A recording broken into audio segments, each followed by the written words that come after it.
भक्तों राधे राधे, जय श्री कृष्णा। भक्तों आप सभी लोग जानते हैं कि 26 दिसंबर 2025 यानी शुक्रवार को पड़ रही है पौष महीने की षष्ठी तिथि, और यह साल की आखिरी षष्ठी तिथि है जो बहुत ही खास है।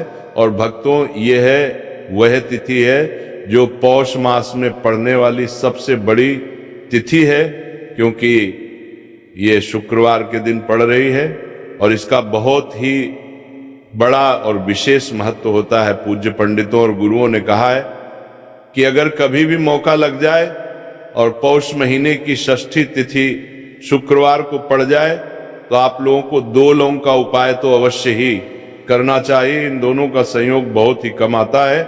इसी के साथ में पंडितों और गुरुओं ने अपनी शिव पुराण कथा में बताया है कि इस दिन आपको 2 लौंग का उपाय तो आपको अवश्य ही करना चाहिए, क्योंकि ऐसा दिन पूरे साल में सिर्फ एक ही बार आता है। और भक्तों आप सभी लोग जानते हो कि शुक्रवार षष्ठी का अगर सबसे बड़ा कोई उपाय है तो वो 2 लौंग वाला उपाय है। तो भक्तों इस शुक्रवार के दिन आप लोगों को इस 2 लौंग वाले उपाय को जरूर करना है। बहुत सारे लोग होंगे जिन लोगों ने इस उपाय को ना किया हो, मतलब पूरा साल निकल गया, उन्होंने किसी भी दिन इस लौंग वाले उपाय को ना किया हो। पर भक्तों आपके पास एक आखिरी मौका बचा हुआ है जो कि 26 दिसंबर के दिन है। तो इस दिन आप लोगों को इस वाले उपाय को जरूर कर लेना है। भले ही आपने पूरे महीने भर इस उपाय को ना किया हो, पर अगर आपने इस पौष महीने की षष्ठी तिथि के दिन अगर इस वाले उपाय को कर लिया तो आपको इस उपाय को करने का वह फल मिलेगा जिसकी आपने कभी कल्पना भी नहीं करी होगी। इसीलिए आप लोग इस वाले उपाय को एक बार जरूर कर लेना है ताकि आप लोगों के हाथ से ये मौका ना जा सके और आपको इस उपाय को करने का फल मिल सके। भक्तों ये उपाय पंडित जी ने अपनी अभी की ही श्री शिव महापुराण की कथा में बताया है, जिस उपाय को आज हम आपको बहुत अच्छे से समझाने वाले हैं। इस वीडियो को देखने के बाद इस उपाय को समझने के लिए आपको कोई और वीडियो को देखने की जरूरत नहीं पड़ेगी। तो चलिए भक्तों उपाय को शुरू करते हैं। देखिए ये इस पौष महीने के शुक्रवार षष्ठी के दिन ये इतना खास होता है, इतना महत्वपूर्ण होता है। देखा गया है कभी कभी बड़े बड़े पूजा पाठ अनुष्ठान से जो मनोकामना पूर्ण नहीं होते, वो पौष महीने के शुक्रवार के दिन एक छोटे से उपाय करने से ही आपकी मनोकामना पूर्ण हो जाती है। और बहुत सारे लोगों ने इस उपाय को किया भी है और उनको इस उपाय को करने का फल भी जरूर मिला है। अगर आप लोग भी इस उपाय को करना चाहते हैं तो आप इस उपाय को पहले अच्छे से समझ लेना, सुन लेना, उसके बाद करना। आपको इस उपाय का फल जरूर मिलेगा और इस उपाय को कर लेने से आपके घर में चाहे किसी भी प्रकार की दुख और समस्या क्यों ना चल रही हो, आपको उसका कारण भी नहीं पता है कि भाई ये समस्या किस कारण से चल रही है। उसका कुछ भी कारण हो सकता है, जैसे पितृदोष हो सकता है या किसी भी तरह का मंगल दोष भी हो सकता है। तो इस दिन आप लोगों को ये वाला उपाय कर लेना है। ये एक ऐसा उपाय है जिस उपाय को अगर किसी विशेष दिन पर किया जाए तो भाई उस विशेष दिन का जो है वह तो हमें मिलता ही मिलता है, पर हमने उस दिन पर इस उपाय को किया है तो हमें उससे भी बड़ा फल मिलता है, और फल बहुत जल्दी मिलता है, क्योंकि आप इस उपाय को बहुत ही बड़े और विशेष दिन पर कर रहे हो। तो चलिए अब उपाय के बारे में बात करते हैं, लेकिन उससे पहले आप लोगों को ये जानना आवश्यक है कि आखिर ये उपाय किस समय करना है, किसको करना है और कैसे करना है। तो चलिए हम आगे आपको वीडियो में एक एक करके बता देते हैं। लेकिन उससे पहले अगर आप लोग हमारे चैनल पर पहली बार आए हैं या फिर मेरी आवाज़ आज पहली बार सुन रहे हैं तो हमारे चैनल को सब्सक्राइब जरूर कर लेना और इस वीडियो को लाइक करके कमेंट बॉक्स में श्री शिवाय नमस्तुभ्यम ओम नमः शिवाय जरूर टाइप कर देना।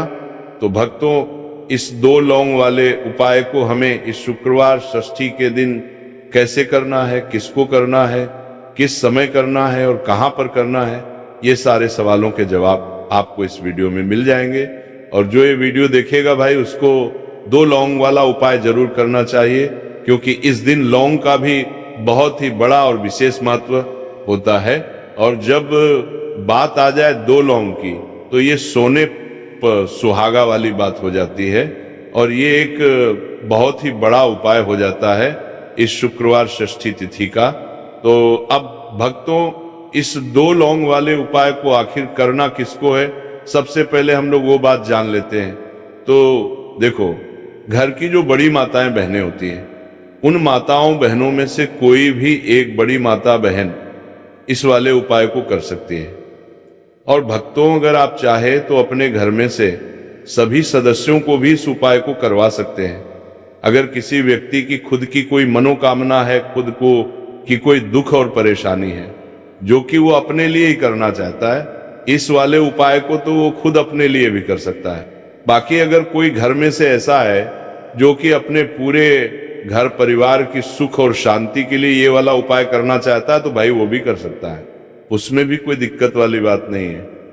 कहने का मतलब ये है कि इस उपाय को हर एक सदस्य भी कर सकता है और पूरे घर परिवार के सदस्य के लिए घर की बड़ी माताओं बहनों में से कोई एक माता बहन भी कर सकती है। माताएं बहनें अगर घर में उपस्थित ना हो या वह ये वाला उपाय ना कर पा रही हो, तो फिर घर का कोई बड़ा सदस्य भी इस 2 लौंग वाले उपाय को कर सकता है, चाहे फिर वो पुरुष ही क्यों ना हो, उसमें कोई भी दिक्कत वाली बात नहीं है। अब भक्तों इस लौंग वाले उपाय को हमें करना कहां पर है? देखो, हमें शिवलिंग के पास में जाकर करना है। बहुत सारे लोग प्रश्न करते हैं हर एक उपाय को करते समय, क्या हम इस उपाय को घर पर या मंदिर में कर सकते हैं? देखो, तो इस वाले उपाय को आप मंदिर में करोगे तो अच्छा रहेगा, घर पर नहीं करना है इस वाले उपाय को। उसके बाद में भक्तों जो अगला प्रश्न निकल कर आता है वो ये आता है इस उपाय को लेकर कि आखिर इस उपाय को हमें किस समय करना है, सुबह के समय करना है कि शाम के समय करना है? तो देखो, इस वाले उपाय को आप लोग सुबह के समय भी कर सकते हो और शाम के समय प्रदोष काल में भी करना है सकते हो। अब अगर आप पूछो कि भाई सबसे उत्तम समय कौन सा रहेगा इस 2 लौंग वाले उपाय को करने का, तो हम आपसे बस यही कहेंगे कि इस उपाय को आप शाम के समय करेंगे तो ज्यादा बेहतर होगा। बाकी अगर सुबह के समय भी करेंगे तो भी अच्छा होगा, उसमें कोई भी दिक्कत वाली बात नहीं है। तो अब भक्तों जो अगली सबसे बड़ी और महत्वपूर्ण बात आती है वो ये आती है कि सुबह अगर हम उपाय को करेंगे तो हमें कितने बजे से लेकर कितने बजे तक के बीच में करना है, और शाम के समय प्रदोष काल में करेंगे तो हमें कितने बजे से लेकर कितने बजे के बीच में करना है। तो देखो, सुबह जितनी जल्दी हो सके आप उपाय को करने की कोशिश करना। बाकी अगर किसी कारणवश लेट भी हो जाओ, थोड़ी देर भी हो जाए, तो 10 या 11 बजे तक भी आप उपाय कर लेना, पर 12 बजे से ज्यादा देरी ना हो, ठीक है? इस बात का ध्यान रखना। उसके बाद में भक्तों अगर शाम के समय प्रदोष काल की बात करें, प्रदोष काल का जो समय है होता है वह शाम के 6 बजे से शुरू हो जाता है। मतलब शाम के 6 बजे से लेकर 7 बजे के बीच का जो समय होता है, यह समय प्रदोष काल का समय होता है। पर अभी जो मौसम चल रहा है, इस मौसम में जो है शाम बहुत देरी से होती है, तो आप इस उपाय को 7 या 8 बजे के बीच में भी कर सकते हो। मतलब शाम के 6 बजे से रात 8 बजे के बीच में आप कभी भी इस वाले उपाय को कर सकते हो, उसमें कोई भी दिक्कत वाली बात नहीं है। परंतु शुक्रवार के दिन कोशिश करना कि समय के अंतर्गत ही कर लो, किसी कारणवश ना कर पाओ तो थोड़ा देरी से भी कर सकते हो, आपको उपाय का फल जरूर मिलेगा। देखिए, इस वीडियो में जितने भी उपाय हम आपको बताएंगे सभी उपाय सरल है। देखो, गुरुजी ने कहा है कि शुक्रवार के दिन आपको चौमुख दीपक वाला उपाय तो अवश्य ही करना चाहिए। वीडियो के अंतिम में आपको उपाय बताया है जो आपको करना है। देखो, आगे बढ़ने से पहले वीडियो को एक लाइक जरूर करें।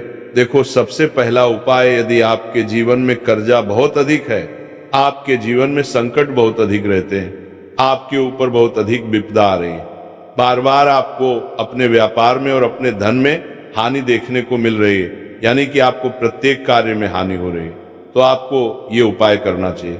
देखिए, इस उपाय के लिए आपको मात्र एक लौंग का जोड़ा लेना है, यानी कि 2 फूल वाली लौंग लेनी है। साथ में आपको मात्र थोड़ा सा शहद ले लेना होगा और इसी के साथ में आपको तांबे के पात्र के अंदर शुद्ध जल लेना होगा। अब देखिए, इन सभी सामग्रियों को लेकर के आपको भगवान शिव के मंदिर में पहुंच जाना है। देखिए, ये उपाय आप सुबह से लेकर शाम तक कर सकते हैं। तो वो सबसे पहले तो आपके पास जो 2 फूल वाली लौंग है उन्हें आपको शहद के अंदर अच्छे से डूबना है, यानी कि दोनों लौंग पर आपको अच्छे से शहद का लेपन कर देना है। अब आपको जो आपके पास एक लोटा जल है, सबसे पहले तो उसे शिवलिंग पर धीरे धीरे समर्पित करना है और श्री शिवाय नमस्तुभयम इस मंत्र का जाप करते हुए समर्पित कर देना है।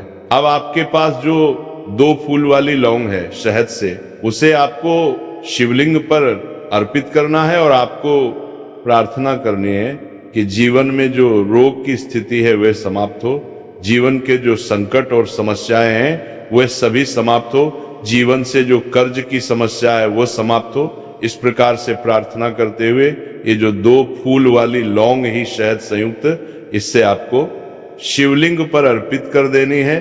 आपकी जो भी समस्या होगी इस शुक्रवार के दिन अवश्य ही समाप्त हो जाएगी। तो इस प्रकार से आपको पहला उपाय करना है। अब हम बात कर लेते हैं दूसरे उपाय के बारे में। देखो ये उपाय आपके लिए सर्वश्रेष्ठ होने वाला है। देखिए, इस उपाय के लिए आपको मात्र 5 हरे मूंग के दाने आपको साबुत लेने हैं, खंडित नहीं होने चाहिए, इस बात का ध्यान रखें। और इसी के साथ में आपको एक तांबे के पात्र के अंदर अपने घर से शुद्ध जल ले लेना है। अब भक्तों, इन सभी सामग्रियों को लेकर के आपको सीधे पहुंच जाना है भगवान शिव के मंदिर में। देखिए, इस उपाय को भी आप सुबह भी कर सकते हैं और शाम के समय में भी कर सकते हैं। देखिए, भगवान शिव के मंदिर में पहुंचने के बाद आपके पास जो 5 हरे मूंग है, उनमें से पहला जो हरा मूंग है आपको शिवलिंग के सामने जो नंदी महाराज होते हैं और उनका जो पैर उठा हुआ होता है, वहां पर आपको पहला हरा मूंग समर्पित कर देना है और आपको ओम नमः शिवाय इस मंत्र का जाप कर लेना है। फिर आपको दूसरा हरा मूंग लेना है और शिवलिंग पर जो श्री गणेश जी वाला स्थान होता है वहां पर आपको ये दूसरा हरा मूंग समर्पित कर देना है, यानी कि शिवलिंग के सीधे तरफ आपको ये दूसरा हरा मूंग समर्पित करना है। और फिर आपको ओम नमः शिवाय या फिर ओम लक्ष्मी नारायण नम इस मंत्र का जाप कर लेना है। तीसरा हरा मूंग का दान आपको भगवान शिव की सबसे प्रिय पुत्री माता अशोक सुंदरी वाले स्थान पर समर्पित करना होगा।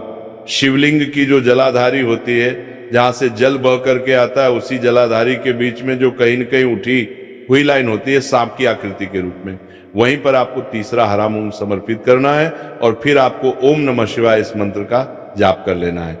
अब भक्तों, चौथा जो हरा मूंग है उसे आपको भगवान कार्तिकेय जी का जो स्थान होता है शिवलिंग पर, वहां पर आपको ये चौथा हरा मूंग का दाना समर्पित कर देना है और आपको ओम नमः शिवाय इस मंत्र का जाप कर लेना है।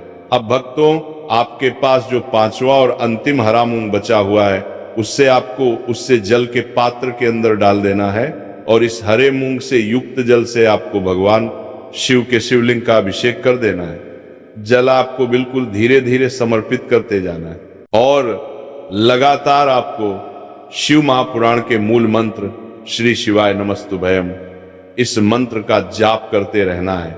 फिर आपको शिवलिंग के सामने बैठकर, यदि आप अपने बच्चों के लिए उपाय कर रहे हैं, यदि आप अपने बच्चों की बुद्धि ज्ञान और विवेक के लिए उपाय कर रहे हैं, तो उसके लिए आपको प्रार्थना कर लेनी है। या फिर व्यापार में वृद्धि करने के लिए ये उपाय कर रहे हैं तो उसकी कामना करते हुए आपको प्रार्थना कर लेनी है। या फिर अपनी नौकरी के लिए कर रहे हैं, या फिर अपने इंटरव्यू के लिए, या फिर धन की प्राप्ति के लिए कर रहे हैं। जिस भी कामना के लिए आप उपाय कर रहे हैं उसे परिपूर्ण करने के लिए आपको महादेव से प्रार्थना कर लेनी है और फिर आपको वापस अपने घर आ जाना है। पूज्य गुरु जी ने कहा है कि जो भी व्यक्ति इस उपाय को कर लेता है तो यकीन मानिए आपके जीवन की जो सारे संकट, कष्ट और बाधाएं ही वह सभी समाप्त होंगे। अब हम बात करते हैं अगले उपाय की। इस उपाय के लिए आपको एक दीपक लेना है। दीपक आप मिट्टी का भी ले सकते हैं और शुद्ध आटा मढ़कर उसका दीपक भी आप तैयार कर सकते हैं। दीपक के अंदर गोल बाती का प्रयोग करना है और दीपक के अंदर आपको शुद्ध घी का प्रयोग करना है। इसी के साथ में आपको मात्र एक फूल वाली लौंग लेनी होगी। अब ये एक दीपक और एक फूल वाली लौंग लेकर के सीधा आपको पहुंचना होगा बरगद के वृक्ष के वहां पर। देखिए, सबसे पहले तो आपके पास जो एक फूल वाली लौंग है उससे आपको बरगद के वृक्ष की जड़ में समर्पित करना है। देखिए, अगर आपके जीवन में कोई भी बड़ा संकट आने वाला है, कोई भी बड़ा कष्ट आने वाला है, तो वह इस उपाय के माध्यम से दूर होने वाला है। महादेव की विशेष कृपा रहेगी कि जो भी संकट आपके जीवन में आने वाला होगा वो भी दूर हो जाएगा। तो आपको एक लौंग समर्पित करनी है बरगद के वृक्ष की जड़ में, और वहीं पर आपको जो है गोलबाती व दीपक जो आप लेकर के गए हैं उससे भी वहां पर प्रज्वलित कर देना है। देखिए, जब भी आपको जीवन में साल लगने लगे कि आपके जीवन में कुछ भी अच्छा नहीं चल रहा है, तब भी आपको कोई उपाय करना है। तो इस प्रकार से आपको ये उपाय करना है। अब हम जान लेते हैं चौथे विशेष उपाय के बारे में। देखें, यदि आपके विवाह में, शादी में कोई भी समस्या आ रही है, यदि आपका जो कर्ज है वो दिन पर दिन बढ़ते ही जा रहा है, तो आपको ये चमत्कारी उपाय करना चाहिए। कोई भी समस्या अगर जीवन में है तो उसे दूर करने के लिए आपको ये उपाय करना चाहिए। मंगल दोष से जुड़ी हुई समस्या भी है तब भी आपको ये उपाय करना चाहिए। देखिए, इस उपाय के लिए आपको एक तांबे के पात्र के अंदर अपने घर से शुद्ध जल लेना है, और इसी के साथ में आपको एक छुटकी लाल चंदन लेना होगा। अब आपको क्या करना है कि जो लाल चंदन आपने लिया है उसे आपको उससे जल के पात्र के अंदर डाल देना है, और ये जल जो है आपको लाल चंदन से युक्त तैयार कर लेना है। और ये लाल चंदन से युक्त जल आपको भगवान शिव के मंदिर में लेकर के पहुंचना है। लेकिन ये उपाय भी आप सुबह से लेकर के शाम तक कर सकते हैं। अब भक्तों, ये जो लाल चंदन से युक्त जल है, इससे आपको भगवान शिव के शिवलिंग पर धीरे धीरे अर्पित कर देना है, और आपको लगातार श्री शिवाय नमस्तुभयम इस मंत्र का जाप करते रहना है। देखिए, यदि आपके जीवन में विवाह से जुड़ी समस्या चल रही है तो आपको मंगलेश्वर महादेव का स्मरण करना है, और जीवन में अधिक कर्ज की समस्या है तो आपको मुक्तेश्वर महादेव का स्मरण करना है। देखना, एक दिन आपकी सब तरह की समस्या जल्दी ही समाप्त हो जाएगी। तो इस प्रकार से आपको ये तीसरा उपाय करना है।